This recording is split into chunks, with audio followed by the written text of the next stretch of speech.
thank you all for coming tonight. Welcome to New York Society Library. I'm Carolyn Waters, the head librarian, and my only job here tonight is to welcome you and to tell you to please turn off your cell phones if you have any cell phones or any other devices that might disrupt the presentation. And also, you may have noticed we have books for sale, and I'm sure all of our panelists will be happy to sign them afterwards, so please take a look at that too.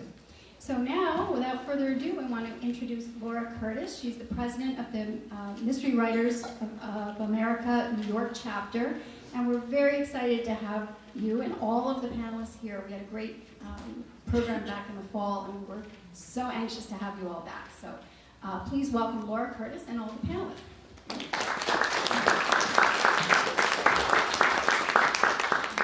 Hi, I'm just going to take one brief minute of your time because I know you're all anxious to hear from the panel and not from me. But a little bit about Mystery Writers of America in case you don't know anything about the organization. Despite its name, it is not just for writers.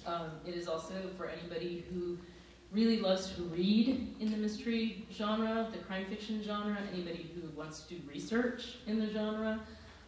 We welcome all comers. And the New York chapter is also a bit of a misnomer because we actually cover 6 states. We cover New York, New Jersey, Connecticut, Pennsylvania, Delaware, and West Virginia.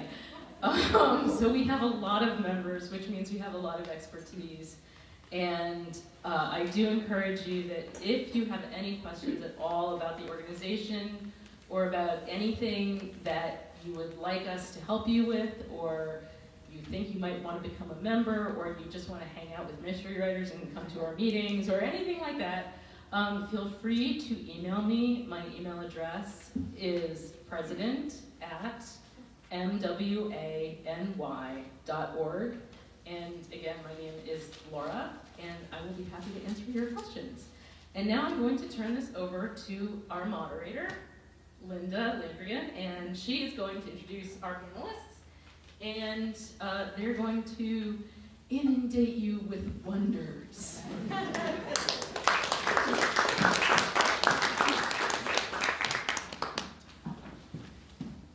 Thank you, Laura, and the NWA and the New York Society Library for hosting and organizing this panel, and thank you for inviting me to moderate.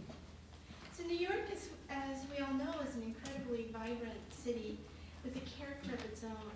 It's a city of culture and cultures. Its energy draws people from all over who come to the city to make it in New York and end up making it their own.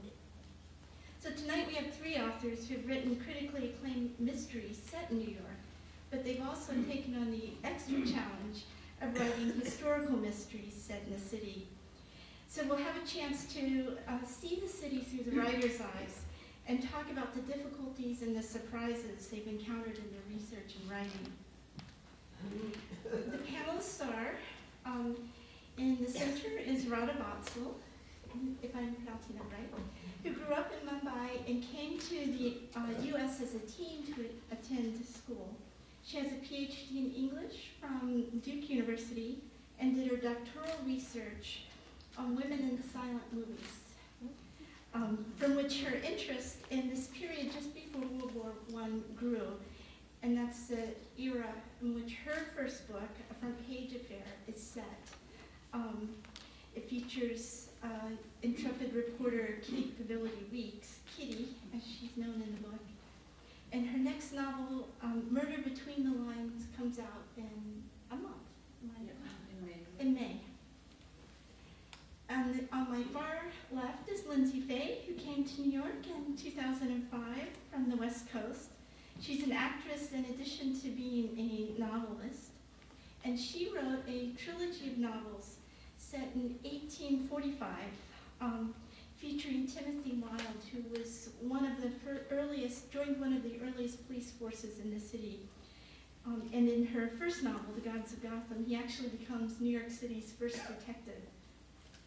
That novel was a nominee for the Edgar Award for Best Novel, presented by Mystery Writers of America. And her other books are, in that trilogy, Seven for a Secret and Fatal Flame. And her latest novel, Jane Steele, not in the series, but is a finalist for an Edgar novel this year. And then also next month, she will come out with a collection of Sherlock Holmes stories called The Whole Art of Detection. I got that right. Yeah. And then closest to me is Stefanie Pintoff, who's the author of 2 series that take place in New York. Her historical series features Detective Simon Ziele, takes place in 1905. And that series, in the Shadow of Gotham, won an Edgar Award for best first novel in 2010. She's also has a thriller series set in contemporary New York with Hostage Taker and most recently City on the Edge.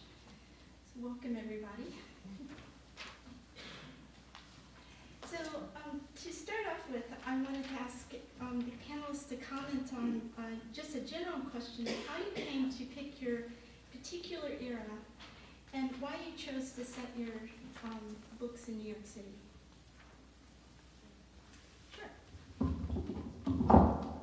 Ooh. Okay, how's this, folks? Good? Okay. I like answering this question because I actually, it's much simpler for me to be able to deliver an answer to why I decided to set the Gods of Gotham in 1845 New York than it could be. It's not esoteric in any way. I always write books that are a book I want to read that doesn't exist. And so I think I would really like to read this book, but this book doesn't seem to exist yet. I've searched for it everywhere. I've tried to cross-reference it. I've asked for recommendations. It's just not around. What do I do? I love Caleb Carr type novels. I love The Alienist, mystery novels that are really well researched, particularly ones that are set in New York. And I had lived in New York for several years at this point. I think I had lived in New York for 7 or 8 years when I started the Gods of Gotham. And I have always been fascinated by New York. But I thought about how many books exist that have to do with police keeping in New York City and the romance and just the sort of infamy of the NYPD. The NYPD is known throughout the world. It's glamorized. It's for its corruption, for its chutzpah, for its background in Irish culture, for all sorts of things. You know, you think of Gangs of New York, you think of all of these cultural icons from all sorts of eras that have to do with New York City, and The Alienist is, of course, one of them. Now, that's Teddy Roosevelt era New York, that's turn of the century. And I said to myself, what I would like to read right now is a novel that is about the very first New York City police officer. I want to read Day 1, Cop 1 of the NYPD. I don't know when the NYPD was founded. When was it founded? I said to myself. So, when on earth was the NYPD founded? And I said, and what novel is based on this so I can go read that? And then I looked it up, and it turned out nobody had gotten around to doing that yet. And I said, okay, well, I have a clear task in front of me. Because it was actually 1845 when the NYPD was founded. And this is shocking, but we were already a city of 400,000 people before we had a police department. Before that, it was a system of night watch and constabulary and sheriffs and that sort of thing. And the night watch were notoriously terrible at what they did. So the NYPD being founded in 1845 led me to research the year 1845, because I said, well, clearly the novel is going to be set in 1845, and people say, why is it set in 1845? Well, if the NYPD had been founded in 1872, then the Gods of Gotham would be set in 1872, but that's not what happened. In 1845, the police department was founded, and the same year, the Irish potato famine landed full force. This was the first year that really so many tens of thousands of Irish people were flocking to New York City, and that has a great deal to do with why there are so many Irish people still in such a culture of Irish heritage in the police department. But another thing that happened in the summer of 1845 is that a giant fire destroyed 300 buildings downtown, killed about 35 people. Essentially what happened was a whale oil warehouse set fire next to a gunpowder storage facility, which they would call saltpeter at the time. So this is like one of those Far Side cartoons. You remember Gary Larson, where you see like trouble brewing? It's like the subtitle. So those three things happened in the summer of 1845, and then I said, well, I think this should be a novel. So the confluence of those three events is what I based the Gods of Gotham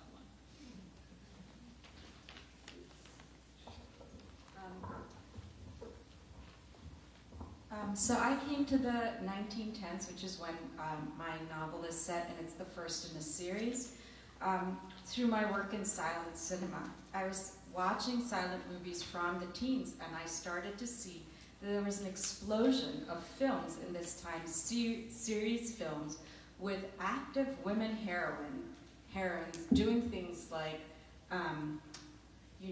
chasing down villains and fighting on top of moving trains and capturing the bad guy and running down mountains, being like chased by boulders like Indiana Jones, but 70 years earlier. And this was all before women had the right to vote. And I said, I wonder, what's going on here, because this wasn't just a few. These were multiple series from about 1912, 1913, all the way up to 1919. People estimate about 600 episodes in all. And so I said, this is very interesting. There were also very many women who directed and produced films at the time. And I started looking further into it, and I saw that just across the board, it seemed that women were very active in the professions, in academia.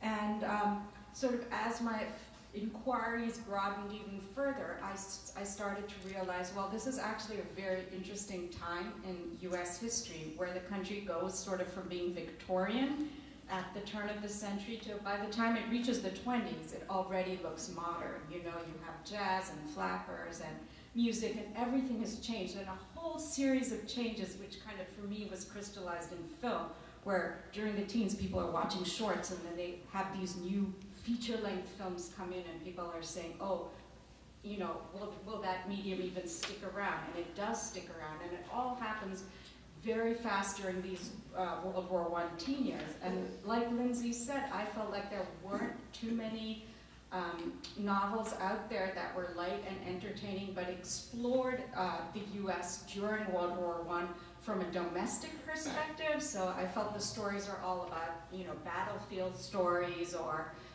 and we think of it as Europe's war, but it was really the war during which the U.S. became sort of what it is in the modern United States that we recognize it to be.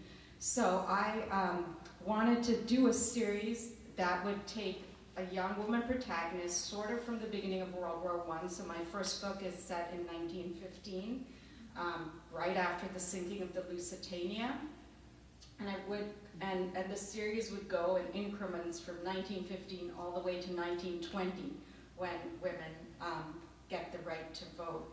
And of course, New York seemed like the perfect place to set it, because so many of the historical events and things that happened actually took place in the city. And then the whole series, the second one comes out in May, so the rest of it is all still just in my mind. But it's based very clearly on historical events that happened in the city. Mostly they're not so well known,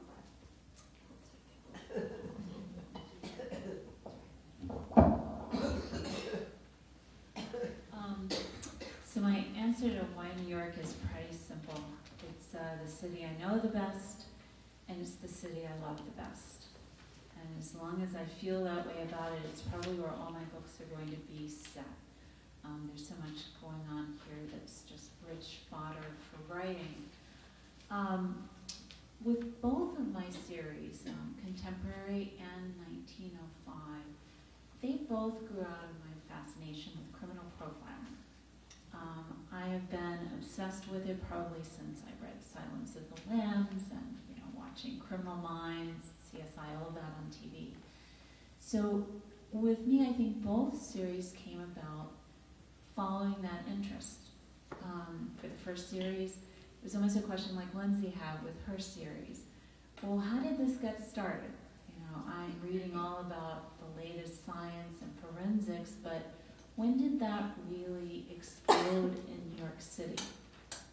It was right around the turn of the century.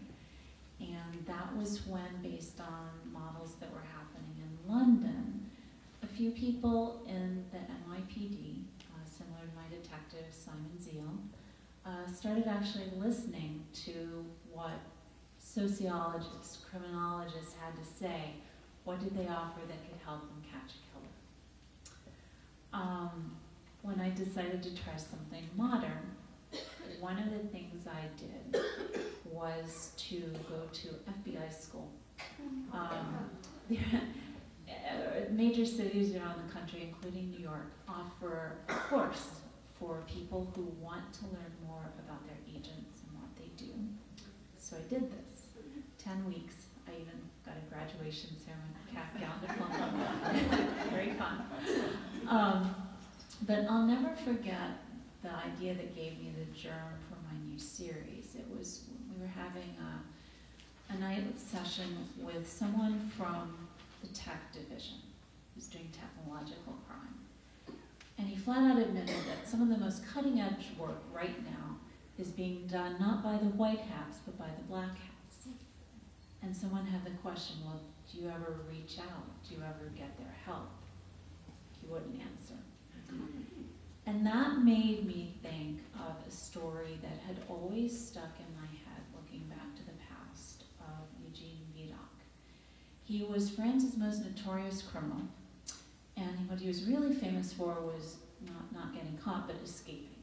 He was a master of disguise.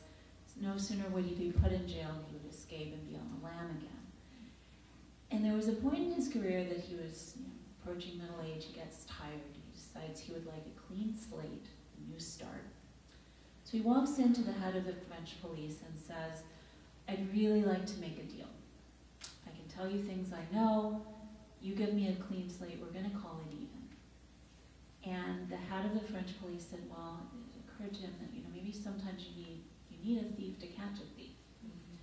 So he said, I'd like you actually to come work for me. He did, he was so good at his job, he soon became head himself. And when he had the choice of putting together the men he wanted to staff his most elite units, he didn't go into the ranks, he went back to the streets, and he recruited from the criminal class. And he was also somebody that we credit as being one of the very first criminal profilers, because he was the one who said about the system for organizing criminals and their crimes. What can you tell about them from similar MOs, from characteristics that they always rob at night, they always rob jewelry, they never kill. He organized the fingerprinting system. And I started to think about what that could look like today, putting that idea together with what that FBI agent had said. And I came up with my modern FBI Vidocq unit. And of course it had to be set in New York, because if something like that happened today, it would have to be diverse. You would have to have all kinds of criminals with very unique skills, and I didn't think you could find it anywhere but here.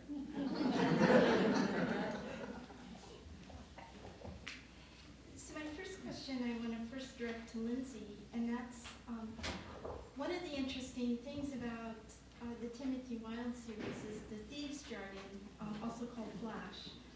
So I wondered if you could talk a little bit more about that. I would love to, but I always have this sort of hindbrain check when I start to talk about Flash, and I'm like, how far back do you need to go regarding Flash Putter? So Flash Putter is the dialect that was spoken by the criminal classes in mid 19th century New York City. Its roots briefly can be traced to the 1640s in Derbyshire. In the 1640s in Derbyshire, England, a group of criminals came up with a very clever idea where they said, look, if we invent an elaborate language that is all our own, and we're talking in pubs about our next heist, or our next, assassination attempt, or even just what we did last Tuesday, then any sort of authority figure who might be able to report on us, who happened to be listening in, wouldn't actually be able to understand what we're saying. This turned into a criminal jargon known as thieves' cant in England. And thieves' cant was pretty incomprehensible in some of its incarnations throughout the criminal classes. And when I say criminal classes, I mean that this was deliberately invented as a way to obfuscate your motives from the judiciary. But then, of course, you're not doing this in a vacuum, and language is organic. So the people who are making up this slang jargon to get up to no good are also living in districts with people who simply don't have enough money to live elsewhere. But slang is very infectious, so the dialects started spreading. When some of these people started moving to New York City, that slang dialect morphed into what was called in New York flash patter.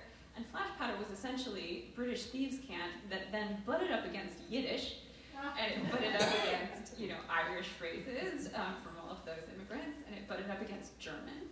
And it created a lot of things that were ways of speaking that were entirely humorous and metaphorical because these people's lives were very impoverished and very dark. And the class system was so stark in this time period, right? So we actually use flash patter all the time. Like if I were to tell you that someone had kicked the bucket, you would know what I meant, right? You know what kick the bucket actually means, though. Well, it meant that you were about to be hanged, and that a bucket would be kicked out from underneath you. So kick the bucket is flash patter, but you don't necessarily, when you're using flash patter, know that you're doing it at all. So this is something that has remained in the English language throughout history. We use it all the time, and we just don't even know it. We just say these things without realizing what they mean. But during the time period that I'm writing, the very first police officers in 1845, George Washington Matzel was the name of the first New York City chief of police. And he realized that his copper stars, as they were called, had absolutely no idea what half of the stuff that was coming out of the people who, they would arrest people, half the stuff that was coming out of their mouths, they had no idea what kind of confessions they were taking. They really couldn't communicate with them if the folks who were, being listened to, if they had any desire to keep information from the coppers, as they would have been called, then all they had to do was duck into flash patter and the cops wouldn't understand them. So George Washington Matzel realized that this was a problem, and he was this very intellectually omnivorous person, in addition to being someone who was like brutishly large and like a fascinating gentleman, studied criminology during a time period when criminology really wasn't even a word. It wasn't something that would have been studied. He wanted to know how gangs formed. He wanted to know about this language. He wanted to know about all sorts of things. So he decided he was going to sit down and solve this problem by writing a dictionary. So he did. He sat down and he said, I'm going to compile all of the flash patter that I can come up with. I am going to give clear definitions of it. I'm going to provide it to my copper stars. And the Star Police were founded in 1845. He didn't actually publish his dictionary until 1857 because this became increasingly a problem, and then he was working on it throughout. But he decided to call his dictionary Vocabulum, or the Rogue's Lexicon, which is like the coolest name for any academic work ever to happen. Vocabulum or the Rogue's Lexicon. So like, this is easily accessible because you have a lot of these cheap paperbacks that are being made now of volumes that have gone out of copyright. And I was doing research into the copper stars. I discovered that George Washington Matzel existed, the police chief. I did a bunch of research into him. I realized he'd written this book, and then I realized there was an entire language that these people spoke in during the time period. So the Gods of Gotham and its two sequels are partly written in flash patter, and there are dictionaries at the beginning of each of these works of fiction that are culled directly from George Washington Matzel's dictionary. Now, the tricky part of this was that I had a dictionary. I didn't know the syntax. So the syntax is mine. But the dictionary and the definitions, and so, maybe I'm getting wrong some of the ways people use this language and maybe some of the tenses and so forth. The syntax could be completely off. I have no idea. I don't have a record of it. But I had the dictionary. So the dictionary that George Matzel put together is something that people can find today?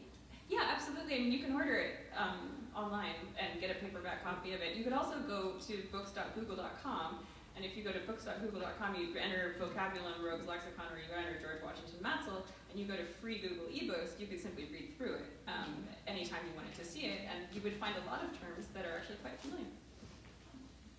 So I wanted to ask the same question to Stefanie and Rada about, how you write dialogue in a historical context, and sort of the trade-off that, like Lyndsay talked talked about, using your own syntax with words, and some of the things that you encountered writing historicals.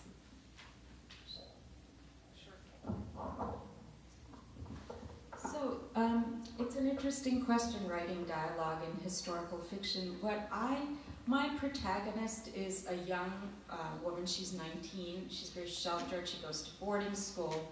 And she generally moves about with a very sort of nice class of people. And I just felt a little concerned that the dialogue would start getting really coy and really prim because she's going to, talk and think in a certain way. And so what I sort of decided to do was to not, in terms of dialogue, I mean, the novels are scrupulously researched, and they, I think we have questions about newspapers and stuff, so I'll talk about that later now, but really it's like each day of the novel follows a specific date in history, and it doesn't go ahead of that, and so it's like all super accurate in that way. But in terms of the dialogue, I felt like I didn't want it to sound just sort of like prim, especially because she's kind of young, and so I decided to keep it as I don't have any anachronisms in the way she speaks, but I tried to keep it as kind of straightforward sounding as possible, so that there wasn't some sort of distance built up between the reader and the main character especially. And I found, like, in the subsequent books, again, I don't use any words that would have been, or not as far as I know, any words or expressions that were in use, like, later.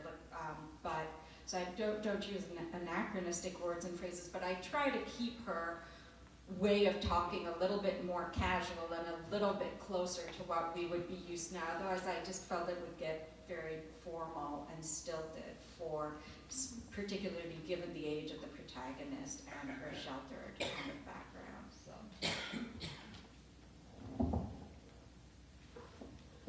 for me,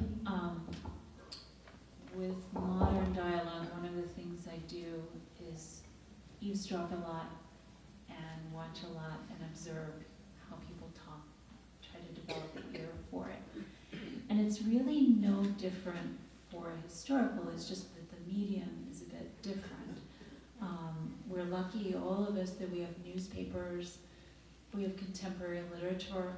I certainly looked a lot at Dreiser and Edith Wharton when I was writing the 1905 series. One thing I did that might have been a little more unique, and again, it was simply to try to get the ear for how, especially different classes of people would talk, is I went through trial transcripts. Because unlike the newspapers, which would be heavily edited, or even a novel of the time that reflects that writer's view of it all, with the trial transcripts, you actually kind of got the down and dirty, how people really answered questions when they were talking in an everyday, more of a purpose-based kind of setting. So that was one thing that helped. Stefanie, in your series, you have your character Alistair Sinclair, who's, as you mentioned, an early practitioner of criminology, and I almost want to say forensic psychology, but I don't know if that narrows down what he does too much. But in my recollection of the novel, people are really resistant to that right at first, and so I wondered if you could talk about kind of the state of thinking at that time about criminology. Sure. It was generally the outgrowth of science and people who in the 19th century had been really working to learn, a lot about how is a criminal made. Questions, are they born? Is it nature or nurture? Some criminologists had the idea that you could tell a criminal from the shape of his eyes or the shape of his nose. There were a lot of theories going around, and some of them were a little ridiculous. One of my favorite ridiculous ones was that, maybe the retina of the eye would capture the image of the murderer if that was the last thing the victim saw. So, people were experimenting and they were trying. And because some of the ideas were outlandish and seemed ridiculous, the ones that were more solid had trouble gaining ground. But I think the movement that helped, and that certainly helped a criminologist like my Alistair Sinclair, was the willingness of people in different disciplines to talk to each other and to share knowledge. And that's what you see happening around the turn of the century for the first time. So that the body of knowledge that the psychologists had been collecting for the last few decades, suddenly they're talking with the sociologists and the police and trying to figure out, well, what can all this scientific knowledge that we're starting to learn do to help us, fight crime on the streets? And I think most people were very much like Detective Simon Ziele. They were open to it the minute they saw that it actually worked. And it wasn't all smoke and mirrors. So just as a follow-up to Lyndsay and Rada, is there's frequently things that come up in historicals that are really familiar to the reader, but are new and strange to your characters. So I just wondered if how it was for you to kind of treat that in your writing, and how you maybe controlled yourself.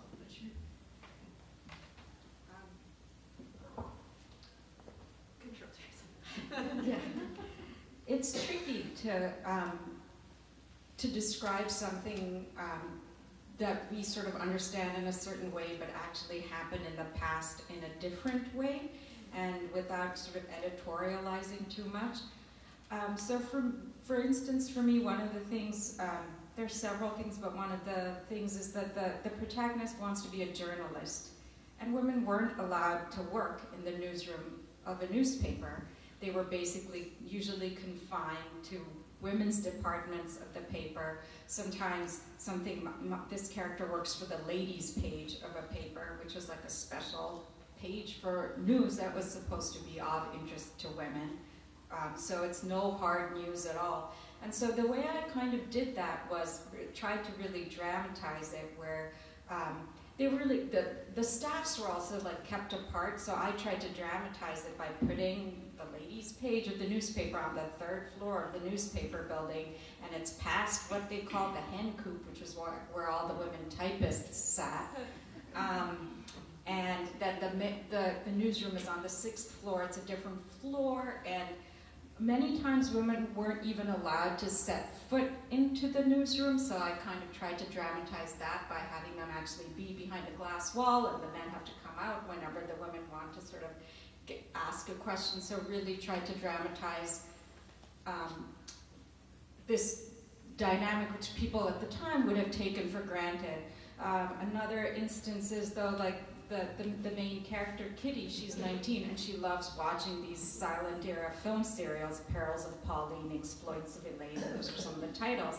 But the experience of watching a movie back in the teens was very different than it was now.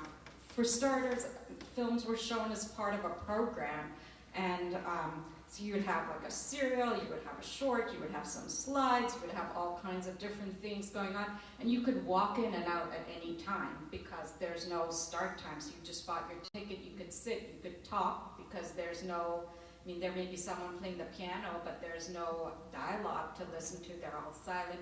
So it was a very different experience, and what I did basically was, instead of explaining that, try to dramatize the experience of what it might have been like for her to watch a movie, so that when the reader is reading, they can sort of infer. But if I would have just said she went to watch the movie or something, you would assume that the experience of watching the movie was what our experience of watching a movie today is, where, start and end times and so on. So those are just two examples.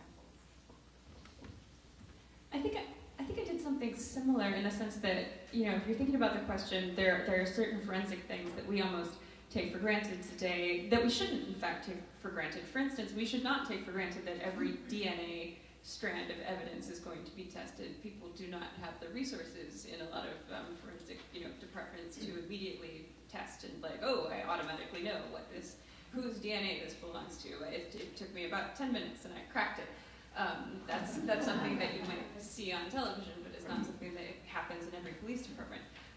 But you know, that sort of thing is so far away from the world of 1845 that what I largely did was I took skill sets that and you know, technologies that we would have today, and instead of incorporating a lot of the Sherlock Holmes mysteries are an example of somebody doing something completely different. Sir Arthur Conan Doyle was actually, with Sherlock Holmes, coming up with technologies that weren't being used widely in forensics at the time period. Sherlock Holmes comes up with an infallible test for whether something is a blood stain when we very first meet him in A Study in Scarlet. He uses fingerprinting before Scotland Yard uses fingerprinting. He can tell footmarks apart, and he can tell bicycle tire treads apart. I didn't do that with Timothy Wilde. He's observant in a different fashion. He's not reinventing any sorts of wheels. What I did instead was make him a bartender. So Timothy Wilde has a whole other skill set entirely, because I promise you that I worked in hospitality for about 10 years, and my husband's a bartender, and my best friend's a bartender, and many of my other friends are bartenders. And I promise you that your bartender knows everything about you. Your bartender does not need to test ink. Your bartender does not need to take your fingerprint. Your bartender does not need to administer a breathalyzer. Your bartender doesn't need to do anything technological. Your bartender knows exactly what you have been up to for the last 24 hours.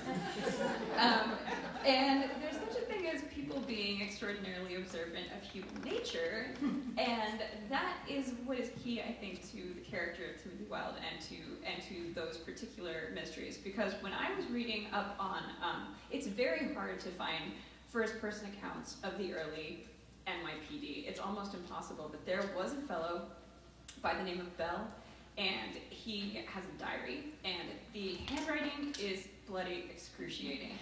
But it is at the New York Historical Society, and he talks about his sort of daily life as a roundsman. He was a roundsman copper star, which meant, you know, he was on patrol and the things he encounters. And he encounters things from, it ranges from, okay, so that swamp over on Warren Street is full again, and a horse drowned, and no one's getting rid of it.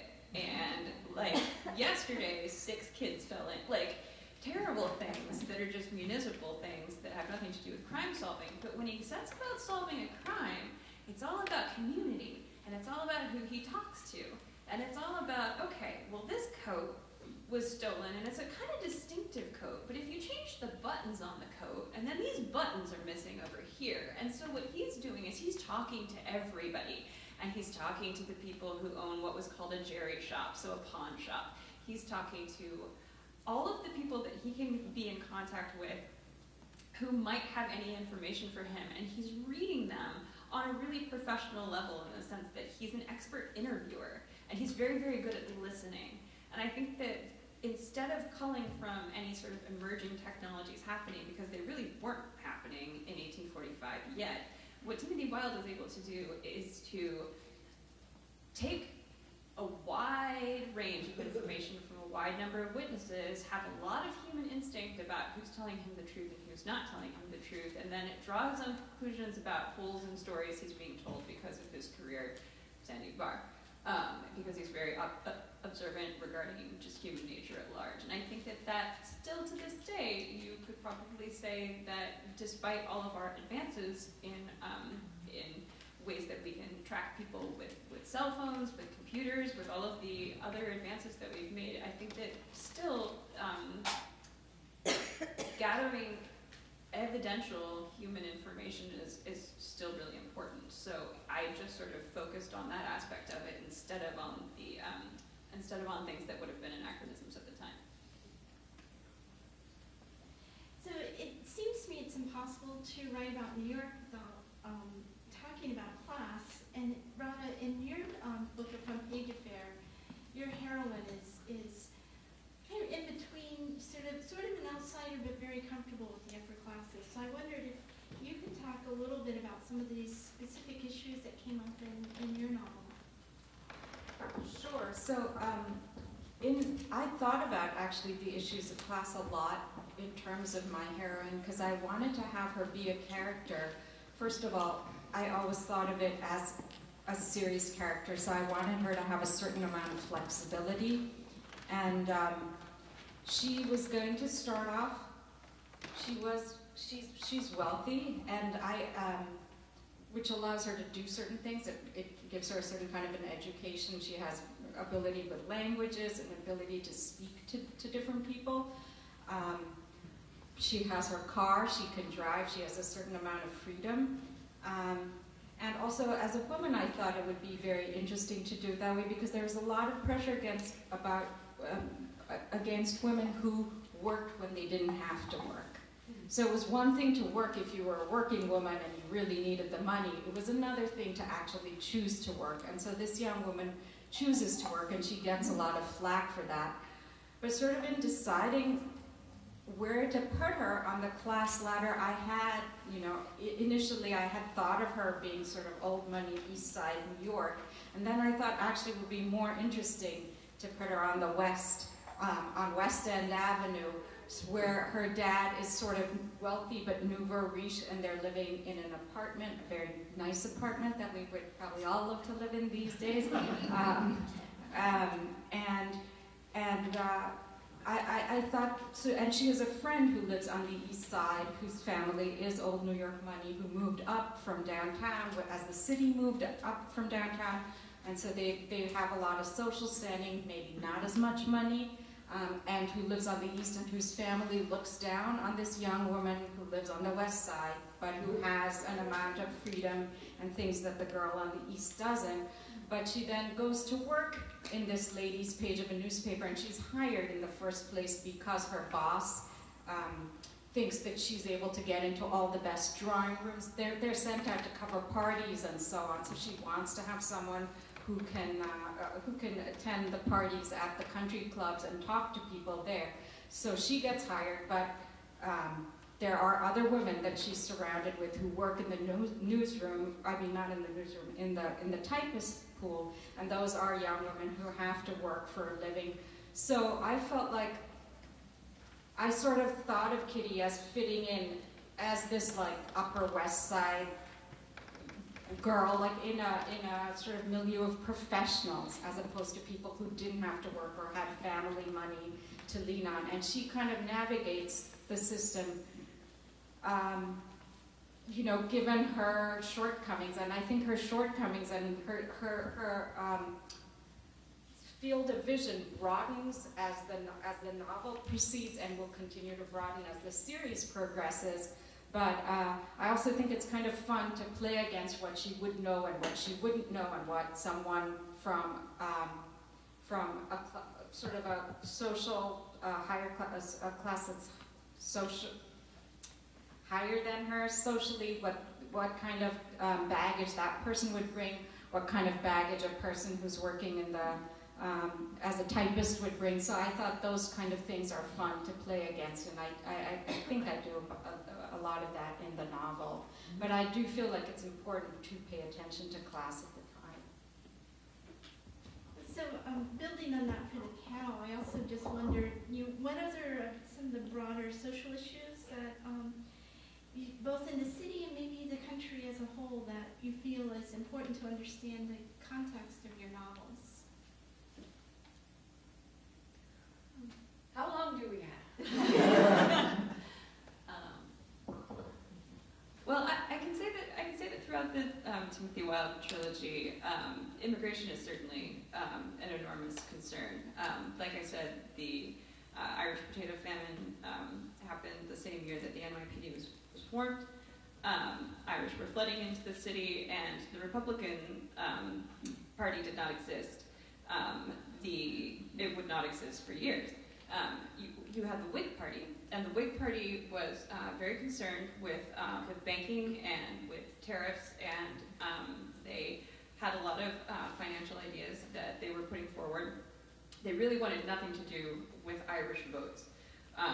They thought that was a very, very unseemly idea. What you have during this time period is the rise of the Democratic Party in all of its Tammany Hall glory, which was just thuggish as all get out, at the same time that it was so egalitarian So it's very, very interesting to look at this voting process during the time period. Because of course, Tammany Hall is rampantly corrupt, right? You have people who are, the Irish are being actively recruited to be Democratic voters almost as soon as they get off the boat because, okay, the Whigs want nothing to do with them. So the Democrats said, sure, this is a great idea. We have all these new fresh male voters, fresh off the boat, and we are going to recruit them, and they have nothing but the coats on their backs and the shoes on their feet. What ended up happening was you didn't have any social services systems in 1845 New York either. You didn't have an immigration office where you went to somebody and you said, okay, I just arrived here, I have nowhere to sleep, I have nothing to eat, I am literally starving, I was for 2 months before I left, then I was on a boat, and now I'm here. What do I do? There was no system for grading these people. So what ended up happening with Tammany Hall and the Democratic Party was that they said, okay, you vote for us, give us your loyalty, and we will give you social services. We will find you a job.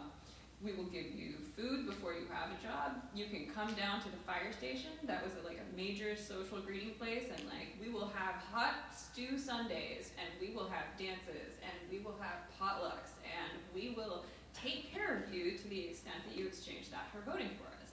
While the Whig Party was, like talking a lot more about what the sort of interest rates ought to be, and that was not a concern to people who were just, arriving here.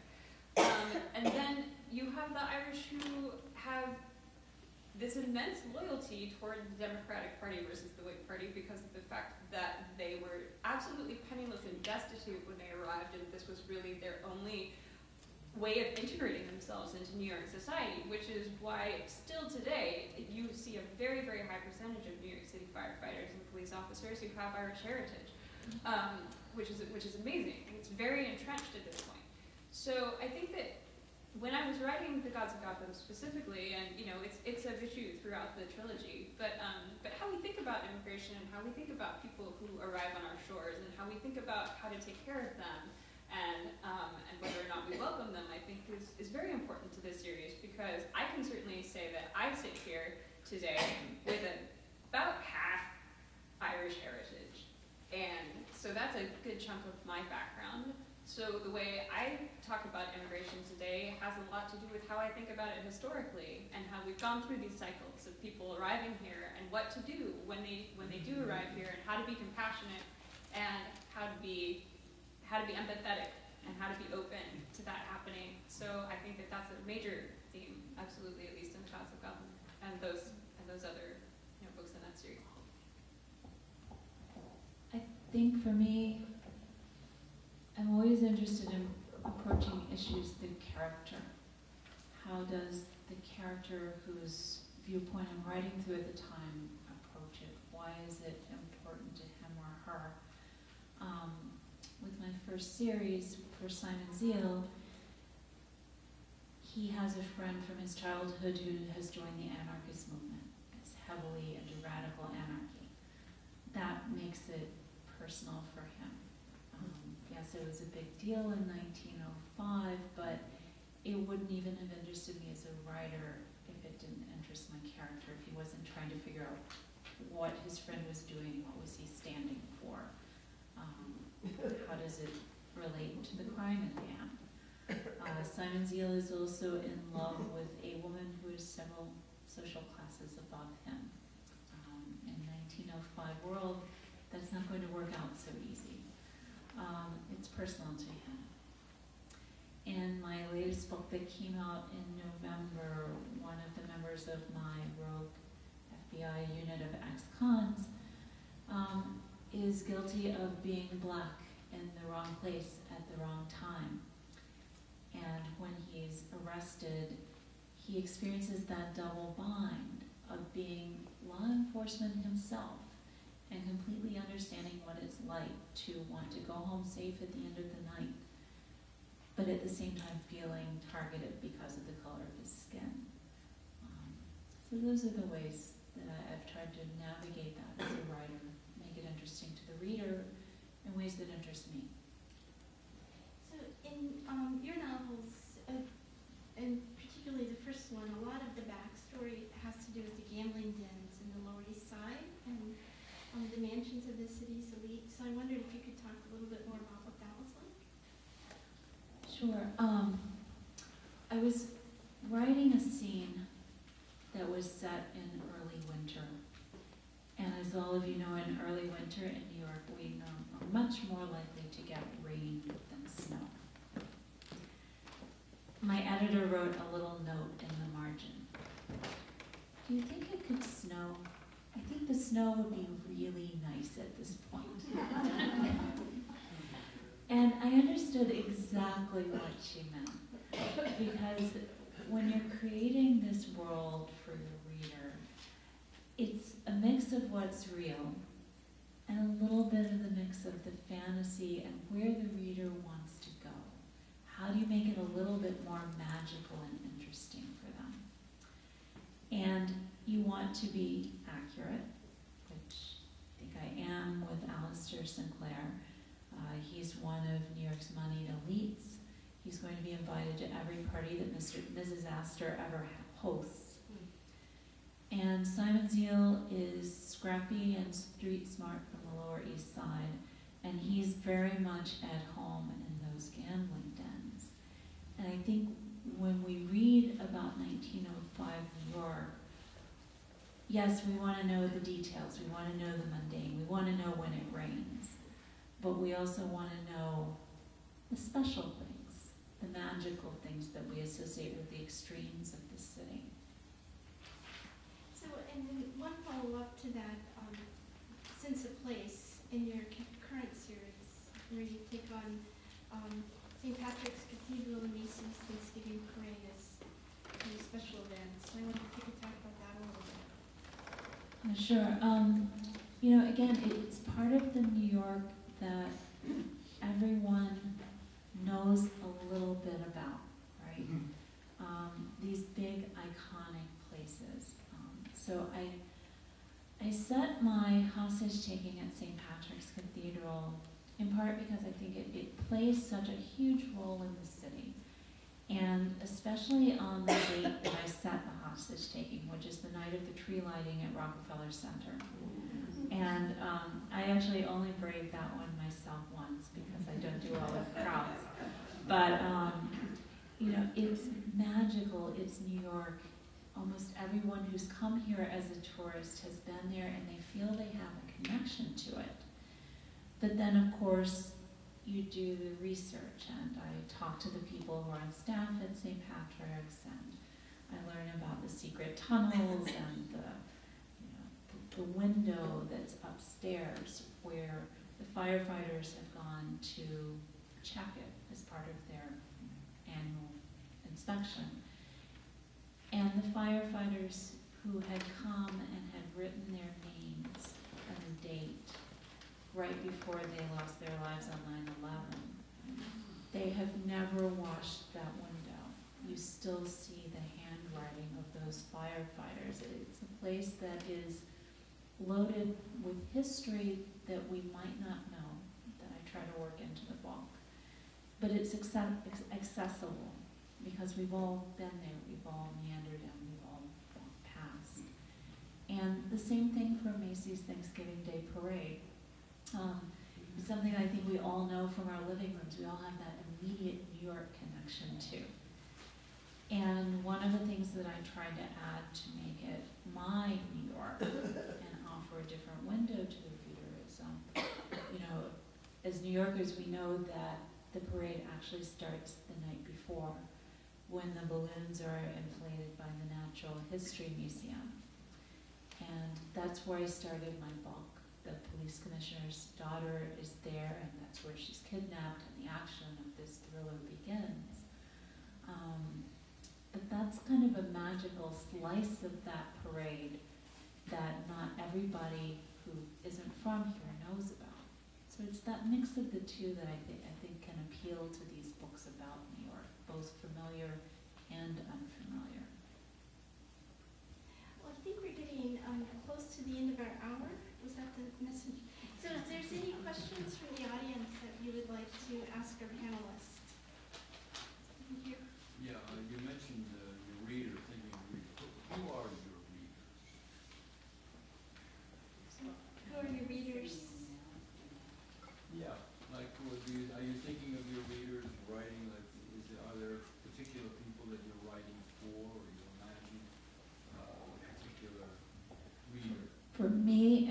particular, I imagine my mother-in-law.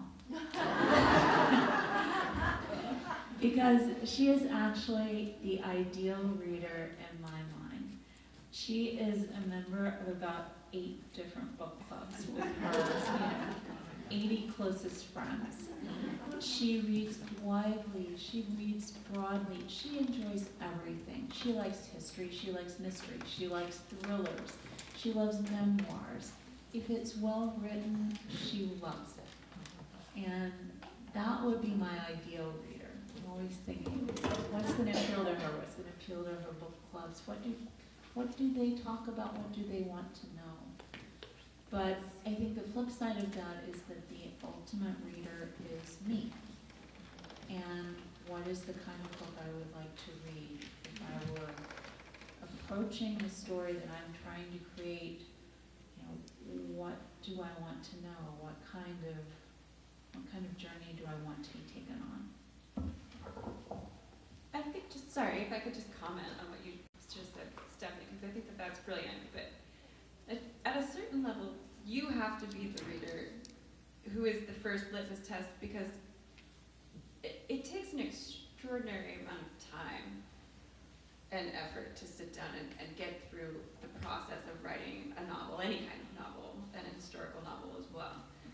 And if you're not doing it from a place of your own experiences and your own passion, I think, and the things that you are most intellectually interested in, and the things that you are that most emotionally resonate with you as a person, if you're not telling some of your own truth while you're writing that book, no matter whose perspective it comes from, then it might as well be written by somebody else. And there would be no real reason for you to sit down and, I think, tackle it in the first place. So it's actually a really great question, because I think that there has to be that level of core emotional truth when you're writing a book, where it has to interest you. You can't just set out and be like, okay, so vampires are big. I'm gonna make some cheddar. I'm gonna take it to the bank. Vampires are big right now. You can't just sit down and be like, okay, this is what I'm gonna do, because it is at the moment. By the time you say that, that moment has already passed, because that person already had that passion, and that person already wrote the book they wanted. So that's a really interesting question. Yes, I'd like to know about how you differ in your writing processes, whether you write during the day, at night, on a Word, on a computer, or on a pen, whatever. I'm curious, whether you outline, whether you, the nuts and bolts. I guess I can just speak to how I write. I write at home. Yeah, while my kids are at school. And I outline pretty much, because I do a lot of research. I spend a lot of time actually reading the newspaper to determine the exact moment when the story is going to be set. So each of the books are set in a very specific short time frame that has like a start date, and I know the date and the day and what happened on that day and what happened a week before, and they go through day by day, and I don't skip a day, and I know what happened after.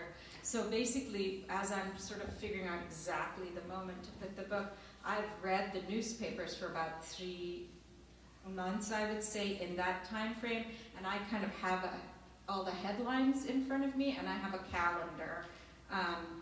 And that's kind of what I use for plotting, but then I write. But I have a calendar that sort of refers to the days and dates of when the novel starts and what happened in history on those days and dates that are relevant to the story.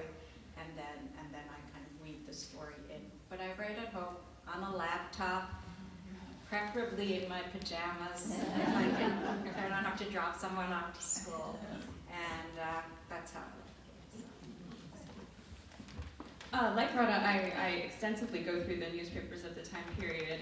I don't have them regimented day to day. That sounds like an amazing system, but I do have 6 months of research I do before I start writing. That's generally at Bryant Park or the New York Historical Society or other libraries, or occasionally from home, but often at the library.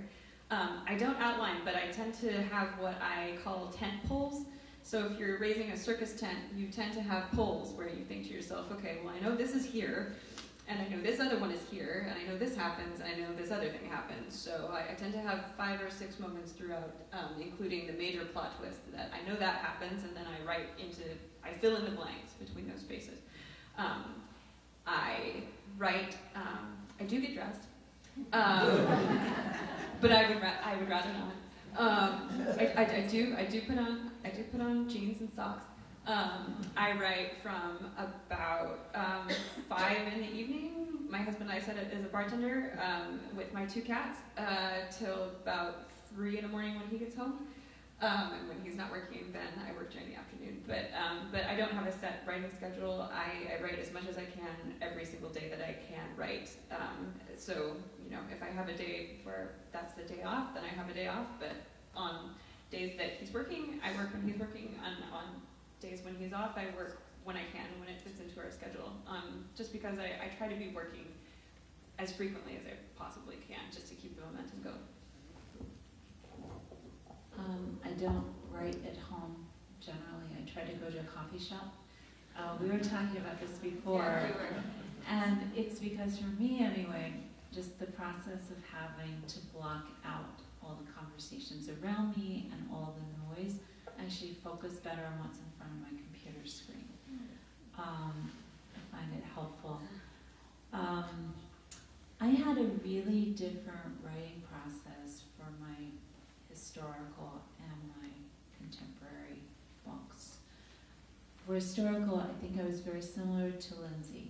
I had these sort of tent poles, but I gave myself a lot of freedom with how I would get from each major plot point to each major plot point, and I didn't do an extensive outline. The thrillers are different. They're designed to be read pretty much all in one sitting, maybe 2. So the speed is much more lightning fast. You have a lot more of those roller coaster twists and turns. And I can't manage it as a writer unless I do a very extensive outline so that I've really planned them and seeded them in. And in terms of timing, I don't think so much in terms of time now as I do in terms of word count. Depending on where I am in terms of my contract due date. I'm either, it's either, I'm aiming for 1,000 words a day or 1,500 words a day, or if I'm very ambitious, it's a 2,000 word day. Yeah. And if the writing is going really well, I might hit my target in 4 hours, in which case I'm good for that day. Other days don't go as well, and I'm plugging at it for longer. Stefanie, I have a record. I just want to tell you what my record is. Okay, so normally 1,000 words, I'm pat myself, you did good, right? I once wrote 6,000 words in one day. Whoa. I just want to tell you that. But I was crying by the end of it. I was I didn't see anymore. I was really hungry. I don't know how that happened. It's never going to be repeated. That's why I'm telling you folks that I did that, because I'm never going to manage it ever again. My record is 4, so you win. 4 is a ton. 4 is a ton. That's a ton. That was right on deadline. This question is for Lyndsay. Your latest book is nominated for an Edgar for Best Novel. Congratulations. Thank you. How in the world did you come up with Jane Steele? Goodness. Okay, so Jane Steele, which I believe is available. It's for sale. Just yonder. Is a story that basically the elevator pitch for it is it's Jane Eyre meets darkly dreamy Dexter, essentially. It begins with the sentence, "Of all my many murders committed for love and for better reasons, the first is the most important." And the end of the introduction, which is a little 3-page intro, is "Reader, I murdered him." So it's essentially a riff off of Jane Eyre. Jane Steele is not Jane Eyre. Jane Steele is a woman who is a contemporary of when the book was published. So she's reading Jane Eyre in real time and has experienced many, many parallels to Jane Eyre's life. She had a cruel childhood with a terrible cousin and an aunt who hated her. She had a terrible boarding school experience with a vicious headmaster. The difference between Jane Steele and Jane Eyre is that terrible bratty little cousin ends up at the bottom of a ravine, and I'm not giving too much away here because that's in the first chapter, and the headmaster, a few chapters later, who you just really wanted to wring his neck in Jane Eyre, he doesn't come to a very good end either. So it was based on the question. I was reading Jane Eyre again because I love Jane Eyre, and I thought to myself suddenly, well, it's very odd that this small child is talking back to all these adults and saying, no, I'm actually a wonderfully moral person. I am morally upright, and you're wrong. And it struck me as just precocious and bizarre that any child would actually do that in real life. Most children are very sensitive to things that adults have to say about them. And so the question I asked myself was, what if she was told by her adult guardians, you're wicked, you're irredeemable, you're devil-ridden, you're going to hell, and what if she said, okay, well in that case, if that's all true, then screw it. I guess it's carte blanche from here on out. And it also explored, I think, really deeply the idea of when is doing something that is technically immoral actually the most moral choice you could possibly make. When is doing the wrong thing, the right thing? We all know that murder is wrong, but if your young cousin, in the case of the very first chapter, attacks you physically, and if it's in self-defense, is it wrong to defend yourself? Is it wrong to lash out physically in defense of somebody you love?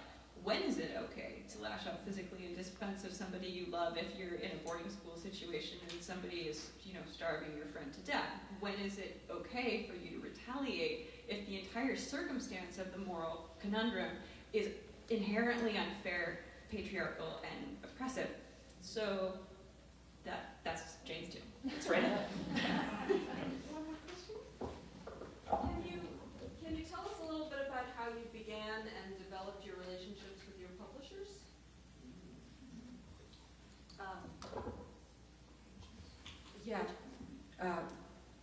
Through an agent. So, do you want to know how you found the? I mean, is it from like a publishing? Whatever your story was.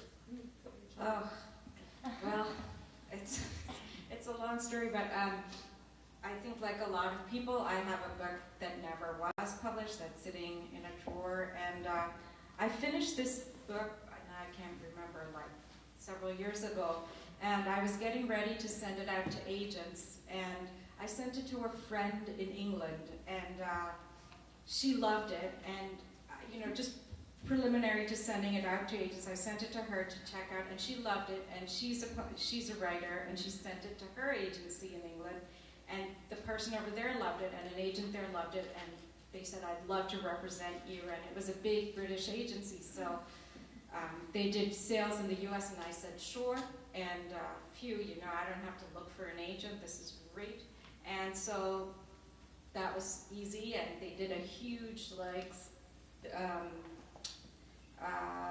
push. They tried to sell it in the US, sent it to a lot of places, and he didn't manage to do it. And that's something that taught me, because I felt like the book needed revision, and I asked him, did he feel like it needed revision? The agent said no, he didn't think it needed revision. And I was like, all right, you know better than I do, go ahead. And so he did this big submission, and it didn't sell. And it's actually, in a way, it's a prequel to the first novel in the series. It's the same character, same everything, set in 1914 instead of 1915. But I kind of thought, okay, I've gotten so far. I really wrote in a vacuum. I really kind of isolated myself from the industry. I never joined NWA. I never did anything. I didn't need other I just said I want to write what I want to write and see what happens. And I said that wasn't too bad for someone who just sat and wrote without sort of knowing anything cold. I got this far, I'll give myself one more chance and see if I can do better next time. So I wrote the second novel, and then I decided, another friend who is actually in the industry said you really need to find a US novel to sell your novel in the US. And so I did basically the same kind of thing that I suppose a lot of people do, which is that I looked up people, I saw the kind of work they represented, and the one thing that I think I got that was really helpful advice, I'm an academic, so we're trained to make unlikely connections. So I see my book and it says, it looks like this and it looks like that, and it looks like 500 other books to me, which probably the industry wouldn't see the similarities and the connection I was making. And then someone gave me the advice, like, look at your protagonist, because I said, do I go with an agent who's represented novels about old New York, on what basis do you find the similarities? They said, no, look at your protagonist, try to go for someone who's doing female historical fiction, and that's how I got my first agent, who then sold the series. Now I'm working with someone else, but that's how I got my start, and that's how I got through to the publisher right at the beginning.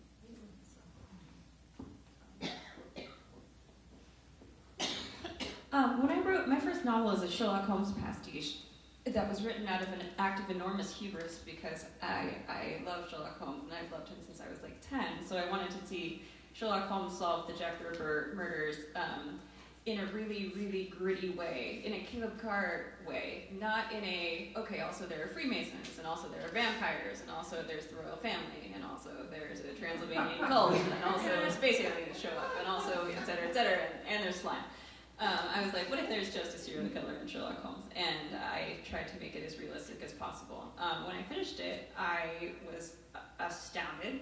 I did 7 drafts of it before anybody ever saw it, and then I did a lot of very careful drafts of what's called a query letter that you send out to agencies, and I sent a bunch of queries out, and I was just incredibly lucky. That's fairly high concept. I was also extremely careful to polish the manuscript into the best thing I could possibly make it. I read it out loud. I cut 10% of it. I did an entire draft getting rid of passive voice and adverbs. I went bananas on this thing. And the same thing with the query letter. And I ended up getting a very reputable agent who sold it to Simon & Schuster. I was incredibly lucky. I then wrote 2 more novels that were my own original characters, neither of which sold, that still exist. I needed the practice. And then the next novel that I ended up selling was The Gods of Gotham, that was nominated for an Edgar Award. And The Gods of Gotham was with another agency, because my initial agency, we figured out that even though we liked each other very, very much, worked together very well, we didn't in fact like the same books. So we had no frame of reference when we were talking to each other, which was unfortunate. So I also have gone through incarnations of publishers and of agents, but I think that what got me started on the path to actual publication was that I was obsessive and ruthless in the editorial process, not in the, I finished this, now where do I find a publicist to hire? It was, I finished this, now I'm going to spend quite some time trying to take this, I like the saying that, a sculptor finds the perfect stone, and then they take that stone and then they make a statue out of it. An author actually has to create the stone out of thin air first, and then they have to make the sculpture out of it. And so that's not an easy process, and I think that that's very important for anybody who's aspiring to, get their work out there. Do we have time for one more question, or how are we running? Just 2 more questions? Yeah, Teddy Roosevelt became the police commissioner around 1910 through that corruption in the police department. I don't think he was too successful, but can you talk about why there was so much corruption in the police department at that time? And prior to that? That's your time period, Stefanie. It's a little later, but. Right, but it's closer to yours.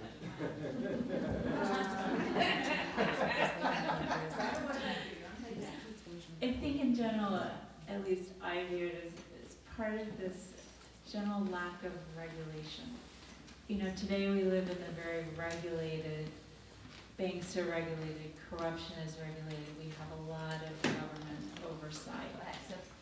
This was more the debatable, but yes, we're supposed to anyway.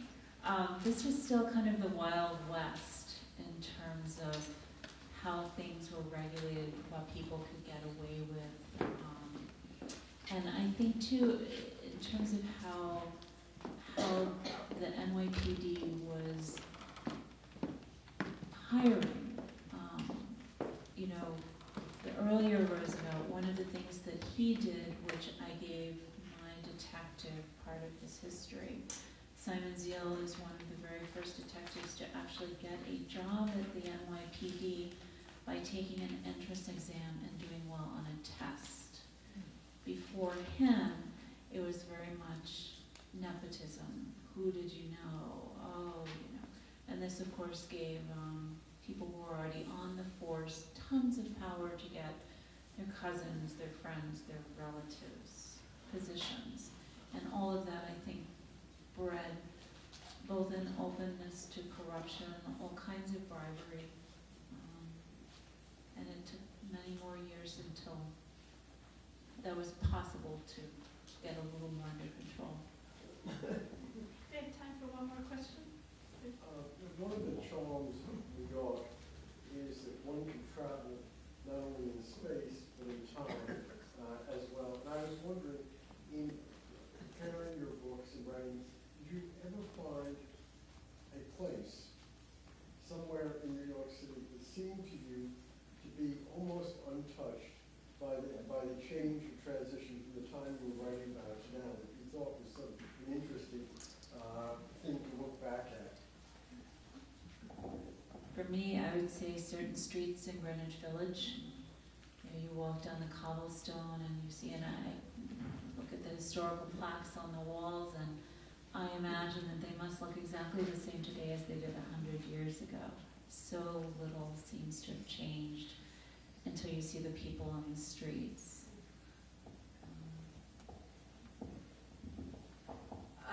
I think, I set the main character's home like in building that still exists on West End Avenue, the New Century Apartments and stuff. I've never actually been inside there. I have the floor plans and stuff, but a lot of the things a lot of the buildings and structures from the teens, I think, still exist now. There's the Colony Club down the street, which is founded by Anne Morgan, and it was a women's only club, and that still exists now. So the teens, I think there's a little bit more, but obviously everything is always surrounded by something new. So you have this one little holdout, and then there's a lot of newer stuff. It's ever so slightly trickier for me because, like, my book, of course, is set in 1845, right? But I do a walking tour based on the Gods of Gotham. I've done it several times, and you can start from 5 Points, which is completely different now. 5 Points was a notorious slum. It was up there with St. Giles in London as one of the worst slums in the world. And it was a convergence of 5 streets into a square that was just, you know, it was built on a swamp. It was built on top of a pond. So it was essentially a swamp, just a terrible place to be. But now it's banks, and it's the edge of Chinatown, and it's all businesses, and it looks, you know, there's a park right there, there's a playground, it's like perfectly respectable. So that is completely different. But if you walk north, you can get all the way up to Mulberry Street, and you can get to Old St. Patrick's Cathedral. And one of the major settings in the Gods of Gotham is actually Old St. Patrick's. And of course there have been repairs done to Old St. Patrick's Cathedral, but it is still there. And it is still that church. And it's kind of marvelous that you can walk all the way from 5 Points up through these immigrant neighborhoods that have gone through all these changes, and then get back to Old St. Patrick's, and it's still there, and it was there in 1845. And I hope it'll still be there forever. Well, I think, are we out of time? I think we probably should wrap up at this point. Do feel free to speak to the panelists, eat the cookies, buy the books. Thank you.